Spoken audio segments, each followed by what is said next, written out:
नमस्कार मैत्रिणींनो, स्वागत आहे तुमचं माझ्या चॅनलवर सुषमा आर्ट अँड क्रिएशनमध्ये। तुम्हाला जर माझे व्हिडिओ आवडत असतील तर माझ्या चॅनलला सबस्क्राईब करा। आपण सरळ स्टिच कशा घालायच्या त्या बघितल्या। आता असं वळण देत व्यवस्थित आपली स्टिच वळण येऊन आली पाहिजे, त्यासाठी आपण ह्या अशा वेगवेगळ्या आकारात स्टिच कशी करायची ती शिकणार आहोत। तर मी पेन्सिलने बघा असा नागमोडी वळणासारखा आकार काढून घेतला आहे आणि अगदी त्या वळणावरच येईल अशी स्टिच आपण घालत जाणार आहोत। तुम्ही जेवढी वेगवेगळ्या प्रकारचे वळणं काढून प्रॅक्टिस करणार आहात तेवढी तुमची प्रॅक्टिस अगदी सुपिरियर होईल आणि तुमची स्टिचही सुधारेल। यासाठी आपण हे वेगवेगळे असे आकार काढून त्याच्यामध्ये स्टिच करण्याचा प्रयत्न करणार आहोत।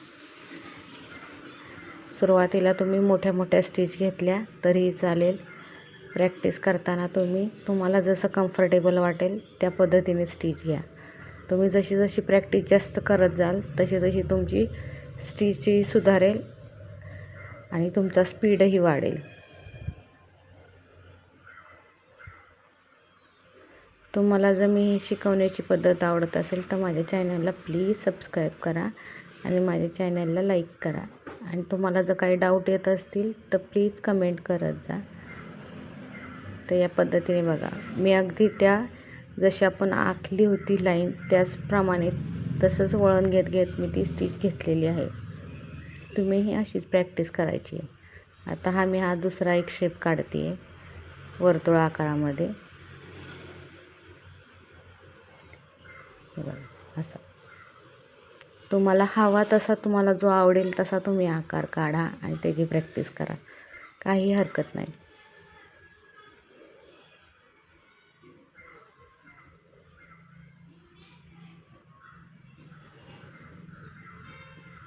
तुम्हाला मी सांगितले स्टिच नेहमी वरतून खालच्या साईडला यायची, आपल्याकडून वरती साईडला जायचं नाही कधीही। वरून खालच्या साईडला नेहमी स्टिच यायची, ती अगदी व्यवस्थित स्टिच येते आपली।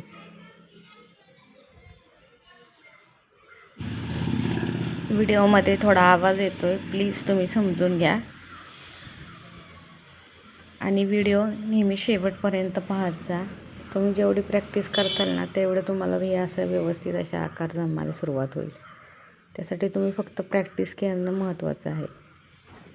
तर या पद्धतीने बघा, हे मी वर्तुळ पूर्ण करून घेतलं आहे। तर हे मी तुम्हाला काही शेप दाखवते, हे तुम्ही नक्की घरी ट्राय करा। असे व्यवस्थित शेप काढून त्याच्यावर स्टिच घेण्याचे आणि नंतर मला कमेंटमध्ये नक्की सांगा की तुम्हाला हे सर्व आकार काढायला जमले का। आता आपण पुढच्या भागामध्ये गाठ कशी बांधायची ते बघणार आहोत। स्टिच झाल्यानंतर आता गाठ कशी बांधायची ते आपण बघणार आहोत। तुम्हाला जर आजचा व्हिडिओ आवडला असेल तर माझ्या चॅनलला सबस्क्राईब करा, लाईक करा, कमेंट करा आणि व्हिडिओ शेवटपर्यंत पाहिल्याबद्दल धन्यवाद।